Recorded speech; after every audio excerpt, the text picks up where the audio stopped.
if we have to. For dinner!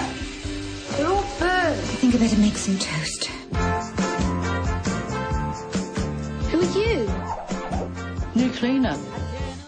Bien qu'il reste globalement inconnu en France, Nigel Slater est un véritable phénomène en Grande-Bretagne. Ce chef cuisinier est en quelque sorte le Maïté britannique. Ses livres de cuisine se vendent comme des petits pains. De même pour son journal autobiographique Toast, The Story of a Boy's Hunger, où il raconte ses souvenirs d'enfance et comment il est arrivé à devenir chef.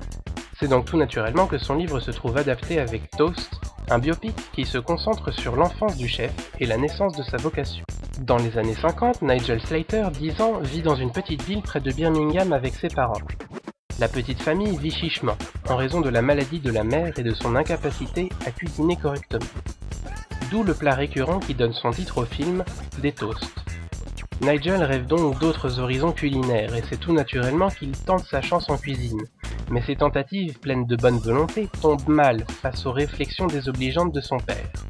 On retrouvera Nigel quelques années plus tard quand il se confronte à sa belle-mère, Joan Potter, véritable fée du logis qu'il admire pour ses qualités de cuisinière mais qu'il déteste pour oser vouloir remplacer sa mère.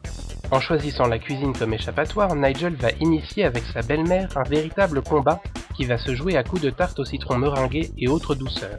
Choisissant de se concentrer sur les jeunes années de Nigel Slater, Toast révèle ses qualités dans la description juste et précise de l'enfance, ses traumatismes et ses déceptions. Plus qu'une biographie, Toast ressemble à un récit initiatique qui va révéler au jeune Nigel sa vocation.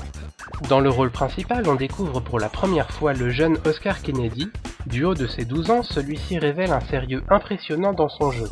Freddie Highmore reprend le rôle de Nigel adolescent.